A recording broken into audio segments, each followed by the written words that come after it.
ஆச்சி மசாலா எந்த சமையலும் ருசி தேடும் ரகசியம் ₹20. இந்த தேனி, விருதுநகர், ராமநாதபுரம், தூத்துக்குடி, தென்காசி இந்த இருக்கக்கூடிய 5 மாவட்டங்களை பொறுத்தவரைக்கும் கிட்டத்தட்ட 70% தான் அதனுடைய சராசரியாக இருக்கிறது. தற்போது அதில் 3 மாவட்டங்களை பார்த்தால் 80% மேல் அதனுடைய வாக்குச்சதவீதம் அதிகரித்திருக்கிறது. ராமநாதபுரத்தில் 69% இருந்தது, தற்போது 76% வாக்குச்சதவீதம் அதிகரித்திருக்கிறது. தூத்துக்குடி மாவட்டத்தை பொறுத்தவரைக்கும் 70%இலிருந்து தற்போது 79% வாக்குச்சதவீதம் அதிகரித்திருப்பதை பார்க்க முடிகிறது. தென் மாவட்டங்களை பொறுத்த வரைக்கும் வாக்குச்சதவீதம் என்பது வட மாவட்டங்கள் மற்றும் கொங்கு மண்டலத்தை ஒப்பிட்டு பார்க்கும் பொழுது குறைவாகத்தான் காணப்படுகிறது. நம்ம பார்க்கும் பொழுது தேனி, விருதுநகர், ராமநாதபுரம், தூத்துக்குடி, தென்காசி இது போன்று அதில் இந்த விருதுநகர், ராமநாதபுரம், தூத்துக்குடி இந்த மாவட்டங்களை நான் பார்க்கும் பொழுது அங்கு ஏற்கனவே பதிவாக இருக்கக்கூடிய வாக்குகளில் இருந்து கிட்டத்தட்ட 10% அல்லது 10% குறைவான வாக்குகள் தான் பதிவாக இருப்பதை நம்மால் பார்க்க முடிகிறது. சட்டமன்ற தேர்தலில் பதிவான வாக்கு சதவீதத்தை பார்த்துக் கொண்டிருக்கிறோம். இந்த மாவட்ட வாரியாக திருநெல்வேலி மாவட்டத்தை பொறுத்த வரைக்கும் 66%இலிருந்து 77% அதிகரித்திருக்கிறது.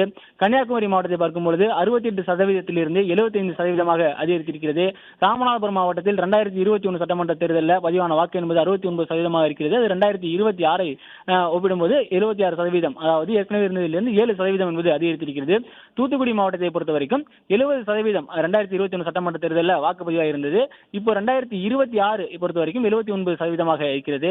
தென்காசி மாவட்டத்தை பொறுத்த வரைக்கும் 2021 சட்டமன்ற தேர்தலில் 72.63% இருந்த வாக்குப்பதிவு என்பது தற்பொழுது கிட்டத்தட்ட 9% அதிகரித்து 81.63% இருக்கிறது. வேலூர் மாவட்டத்தை பொறுத்த வரைக்கும் இந்த 2021 சட்டமன்ற தேர்தலில் 73% இருந்தது, 14% அதிகரித்து 2026 சட்டமன்ற தேர்தலில் 87% மாறி இருக்கிறது. திருப்பத்தூர் சட்டமன்ற மாவட்டத்தை பொறுத்த வரைக்கும் 77%இலிருந்து 87% வாக்குப்பதிவு சதவீதம் அதிகரித்திருக்கிறது. கிருஷ்ணகிரி மாவட்டத்தை பொறுத்த வரைக்கும் 77.30%இலிருந்து 84.65% மாறி இருக்கிறது.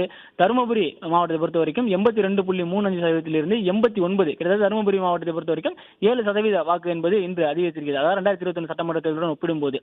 திருவண்ணாமலை மாவட்டத்தில் 78.62%ஆகவும் 2021 பதிவாயிருக்கு வாக்கு 2026 88.06% வாக்குகள் பதிவாயிருக்கிறது.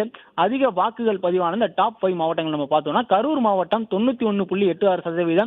தமிழ்நாட்டில் இல்ல 234 தொகுதிகளில் அதிக பேர் வாக்கு செலுத்திய ஒரு மாவட்டமாக கரூர் மாவட்டம் இருக்கிறது. 91.86% பேர் அங்கு வாக்கு செலுத்தியிருக்கிறார்கள். அதற்கு அடுத்ததாக சேலம் மாவட்டம், சேலத்தை பொறுத்த வரைக்கும் 2021 சட்டமன்ற தேர்தலுடன் ஒப்பிடும்போது கிட்டத்தட்ட 20%க்கு மேல் அங்கு வாக்குப்பதிவு என்பது அதிகரித்திருக்கிறது நம்மால் பார்க்க முடியும். சேலம் மாவட்டத்தில் 90%க்கு மேற்பட்டோர் வாக்கு செலுத்தியிருக்கிறார்கள். நாமக்கல் மாவட்டத்தில் 89.43%, தருமபுரி மாவட்டத்தில் 89.78%, ஈரோடு மாவட்டத்தில் 89.72%. தமிழகத்தில் இருக்கக்கூடிய 234 தொகுதிகளில் கரூர், சேலம், நாமக்கல், தருமபுரி, ஈரோடு ஆகிய 5 மாவட்டங்கள் டாப் 5 இடங்களை பிடிச்சிருக்காங்க. அதே போல நம்ம திருப்பூர் மாவட்டத்தில் பார்க்கிறோம். திருப்பூர் மாவட்டத்தில் 18% வாக்கு சதவீதம் என்பது அதிகரித்திருக்கிறது. 2021 சட்டமன்ற தேர்தலில் திருப்பூர் மாவட்டத்தில் 70.12% வாக்குகள் தான் பதிவாகி இருந்தது. ஆனால் 2026 சட்டமன்ற தேர்தலில் இன்று நடைபெற்ற அந்த வாக்குப்பதிவு நிலவரப்படி 6 மணி நிலவரப்படி 88.22%, கிட்டத்தட்ட 18% வாக்கு என்பது திருப்பூர் மாவட்டத்தில் அதிகரித்திருக்கிறது.